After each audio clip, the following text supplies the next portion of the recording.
Hello students, this is पुरुषोत्तम विश्वकर्मा और आज के इस वीडियो में हम बात करने वाले हैं a thing of beauty. Explanation देखेंगे हम लाइन बाय लाइन।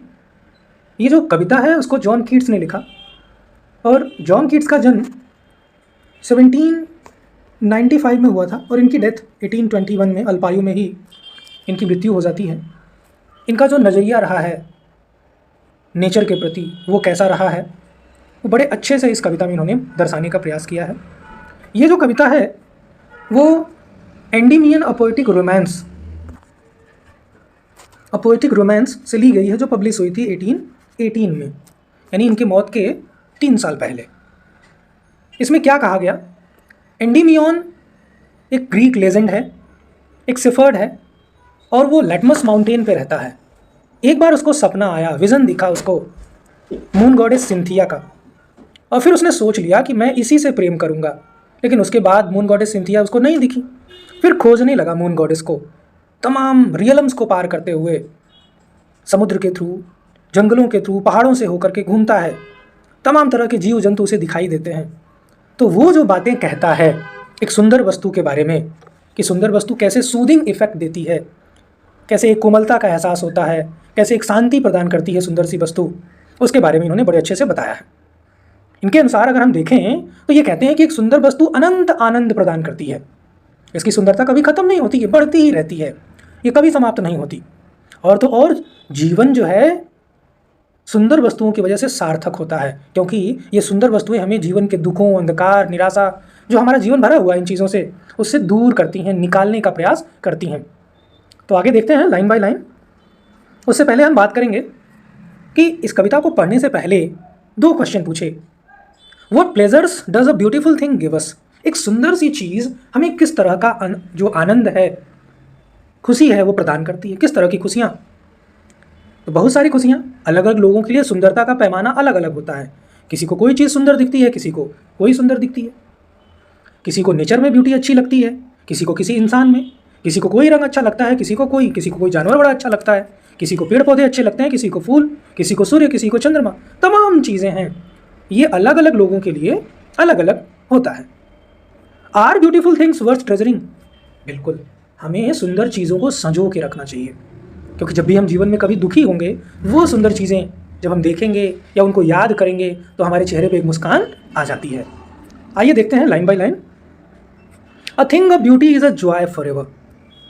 कवि कहता है कि ये जो सुंदर सी वस्तु है अनंत आनंद प्रदान करती है। ये हमेशा हमेशा आपके जीवन को खुशियों से भर देती है। ये अनंत आनंद का स्रोत है, ये आनंद कभी ख़त्म नहीं होगा आपका। It's loveliness increases. इसकी जो सुंदरता है वो हमेशा बढ़ती रहती है, वो सुंदरता कभी घटती नहीं है। इसका आकर्षण बढ़ता रहता है। It will never pass into nothingness. और तो और क्या कहता है कवि कि ये जो सुंदर सी वस्तु है, सुंदरता इसकी कभी शून्य नहीं होती, कभी जीरो नहीं होती, ये कभी ख़त्म नहीं होती। But will keep a bar quiet for us. बल्कि एक हमें ये प्रदान करेगी छाया, एक पेड़ की छाया हमें प्रदान करेगी,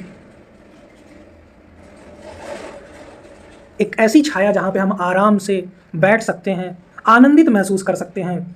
and a slip full of sweet dreams. और उस छाया में, उस कुंज के नीचे बैठ करके हम स्वीट ड्रीम्स, मधुर सपनों वाली, स्वास्थ्यप्रद और शांत सांसों के साथ गहरी निद्रा ले सकते हैं। और ये सारी चीज़ें हमें कौन प्रदान करता है? एक सुंदर वस्तु जो सदैव, जो हमेशा हमेशा, जो अनंत काल के लिए हमें आनंद प्रदान करती है, आनंद देने वाली है। ये हमें आरामदायक नींद भी देती है और ऐसी नींद जो प्यारे सपनों से भरी होती है। इतना ही नहीं, यह स्वास्थ्यवर्धक और शांतिदायक भी होती है। तो एक सुंदर सी चीज़ आपको कितने फ़ायदे दे सकती है, इसको हमने यहाँ पे देखा। अब आगे चलते हैं। Therefore on every morrow are we wreathing. कवि कहता है इसलिए हम हर अगले दिन, एवरी मॉरो, हर अगले दिन, आर वी रेदिंग, इन्वर्जन है ये। असल में इसका मतलब है वी आर रेदिंग, हम माला बना रहे हैं, हम गूंथ रहे हैं। A flowery band to bind us to the earth. अपने आप को हम धरती से जोड़े रखने का प्रयास कर रहे हैं। अगर हमें सुंदर चीज़ें नहीं मिलती धरती पर तो हमारा मोहभंग हो जाता, और वो मोहभंग ऐसा होता कि हम धरती से अपने आप को जोड़े रखने का प्रयास नहीं करते। वो सुंदर चीज़ें ही हैं, वो खुशी ही है जो हमें इस दुनिया में बरकरार रखती है, रोके रखती है। नहीं तो कब क्या हम लोग सन्यासी हो जाते, बैरागी हो जाते, जिनको उससे कोई लेना देना नहीं है, वो सन्यास धारण कर लेते हैं, वो छोड़ देते हैं दुनिया को। लेकिन हम क्या करते हैं, उसी खुशी की तलाश में, उस सुंदर चीज़ की तलाश में अपने आप को जोड़ के रखते हैं, माला गूंथने का प्रयास करते हैं, फूलों की माला, हार बनाने का प्रयास करते हैं, स्पाइट ऑफ डिस्पॉन्डेंस। हालांकि जीवन निराशा से भरा हुआ है, despondence, disappointment and inhuman dearth. और तो और ये अमानवीय लोग घर कर गए हैं, मानवीय मूल्यों की कमी हो गई है, ऑफ नोबल नेचर्स, अच्छे लोगों की, जो उच्च या नेक विचार वाले लोग हैं, उनकी कमी हो गई है। तो उस कमी से निपटने के लिए, उन उदासीनता भरे दिनों से उबरने के लिए हम क्या करते हैं, एक सुंदर सी चीज़ की तलाश करते हैं। और जब वो सुंदर सी चीज़ की तलाश करते हैं तो उसी उधेड़ बुन में हम अपने आप को धरती से जोड़े रखने के लिए फूलों की माला बनाते हैं, क्योंकि हमें उम्मीद है कि उसी की वजह से हम जुड़े रहेंगे तो हमें खुशी प्राप्त होती रहेगी।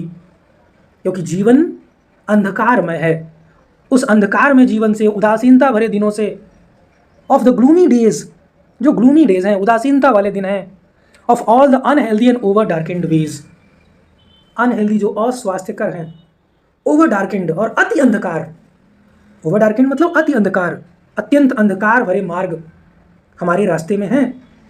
और उन रास्तों के बावजूद, उन मार्गों के बावजूद, हर नए दिन, every morrow what do we do, अपने आप को, स्वयं को पृथ्वी से जोड़ने के लिए फूलों की एक एक माला गूंथते हैं। कवि कहना चाहता है कि हमें निराश नहीं होना है, सुंदरता की खोज करते रहना है, और एक बार वो सुंदर चीज़ मिल गई तो उसे संजो के रख लेना है।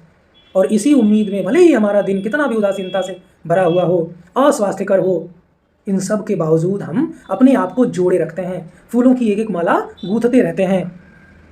कवि कहना चाहता है कि हम किसी सुंदर वस्तु से प्राप्त जो प्रसन्नता है, जो खुशी है, उससे बहुत धन्य अनुभव करते हैं, अपने आप को ब्लेस्ड फील करते हैं।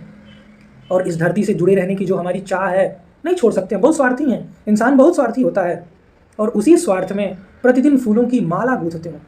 हो सकता है कि हम जीवन में तमाम निराशाओं से भरे पड़े हैं, ग्लूमी डेज हैं, ओवर डार्केंड वेज हैं, इन सब के बावजूद हमें कुछ चीज़ें हैं, सुंदर सी चीज़ें जो आनंद का अनुभव कराती हैं।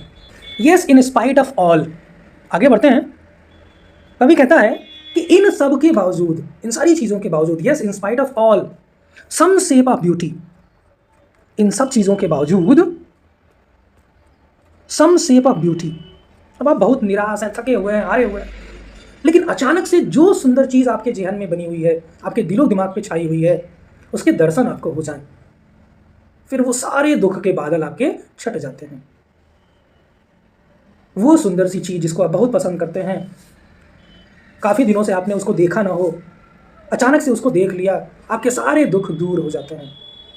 आप स्कूल में हो, दिन भर थके हुए हो, टीचर ने डांटा, हो सकता है मार भी पड़ी हो, मूड आपका बहुत अपसेट हो गया हो, ख़राब हो गया हो, और जैसे ही आप घर पहुँचे, आपका छोटा सा भतीजा, भांजा या कोई छोटा सा बच्चा आपको देखते मुस्कुराते हुए छोटे छोटे कदमों से हाथ फैलाए आपकी तरफ दौड़ पड़े और आपके दोनों पैरों को वो पकड़ ले, तो वो जो खुशी होती है, वो सुंदर सी चीज़, वहाँ पे सुंदर चीज़ क्या है, वो छोटा सा बच्चा, उससे सुंदर कुछ हो नहीं सकता। Some shape of beauty moves away the pall, ये जो अंधेरा है, जो उदासीनता की वजह से पड़ा हुआ है, दिलो दिमाग पे छाया हुआ है, वो हट जाता है। क्यों? Because of some shape of beauty, एक सुंदर सी वस्तु, फ्रॉम अ डार्क स्पिरिट्स, ऊपर ऊपर से नहीं। कवि कहता है कि वो हमारे अंतर मन से दुख को खींच के बाहर निकाल देता है।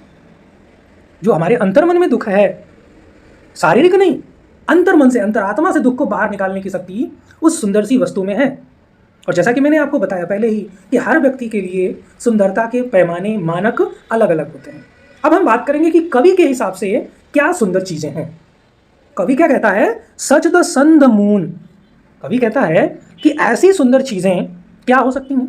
सन हो सकता है, मून हो सकता है, trees old and young, trees पेड़ पौधे जो बड़े भी हैं या छोटे भी हैं, स्प्राउटिंग अ सेडी बून, स्प्राउटिंग जो बढ़ रहे हैं, अंकुरित हो रहे हैं। पेड़ तो बड़े हो चुके हैं लेकिन पौधे अंकुरित हो रहे हैं और आगे चल के वो फिर से वही सेडी बून बनाएंगे। फॉर सिंपल सीप, भेड़ों के लिए, और भेड़ें उसमें बैठ करके बड़े आनंद से आराम से जीवन यापन कर सकती। ये जो सिंपल सीप का आइडिया है ये बाइबल से लिया गया। बाइबल में जीसस क्राइस्ट ने जो पहला उपदेश दिया था वो एक भेड़ों का झुंड था, क्योंकि जहाँ वो पैदा हुए थे वहाँ बहुत सारी भेड़ें थी। तो ये सिंपल सीप का आइडिया जो है वो ये है कि कॉमन मैन, आम आदमी जो बहुत ज़्यादा सोचता विचारता नहीं है, उसके लिए सुंदर चीज़ों का पैमाना भी बड़ा आसान होता है। लेकिन जो ज़्यादा दिमाग वाले होते हैं उनके लिए सुंदरता का पैमाना थोड़ा सा उच्च होता है। जैसे कवि के लिए सुंदरता का पैमाना कुछ और होगा और एक आम आदमी के लिए सुंदरता का पैमाना कुछ और होगा। And such are daffodils. और कवि क्या कहता है कि सच आर डेफोडिल्स, हमारी जो भी आदतें हैं, जिस समाज में हम रहते हैं, जिस माहौल में हम रहते हैं, वो माहौल दुख से भरा हुआ है और हम खुशी की तलाश में रहते हैं, खुशी की तलाश में सुंदर चीज़ों को तलाशते हैं। कवि कहता है कि सिंपल सीप के लिए वो पेड़ की छांव ही सबसे बड़ी खुशी है, उसको और क्या चाहिए। लेकिन डैफोडिल्स जो नरगिस के फूल हैं, और वो फूल with the green world they live in and clear rills, जिस हरे भरे संसार में वो रहते हैं, with the green world they live in. अब ये जहाँ रहते हैं डैफोडिल्स, उनके आसपास हरियाली होती है, एंड क्लियर रिल्स, और साथ में जो छोटी मोटी धाराएं हैं, छोटी मोटी नदियां हैं, small streams, that for themselves a cooling covert make, वो अपने लिए ही एक ठंडा स्थान प्रदान करते हैं, स्वयं के लिए गर्म मौसम में ठंडक प्रदान करने वाला आश्रय। आप ऐसे कह सकते हैं कि जो स्वयं के लिए वो जो झरने हैं पतले पतले, इसको आप ऐसे समझिए कि ये यहाँ पे कुछ पौधे लगे हुए हैं दोनों तरफ, और ये पानी बह रहा है इसमें।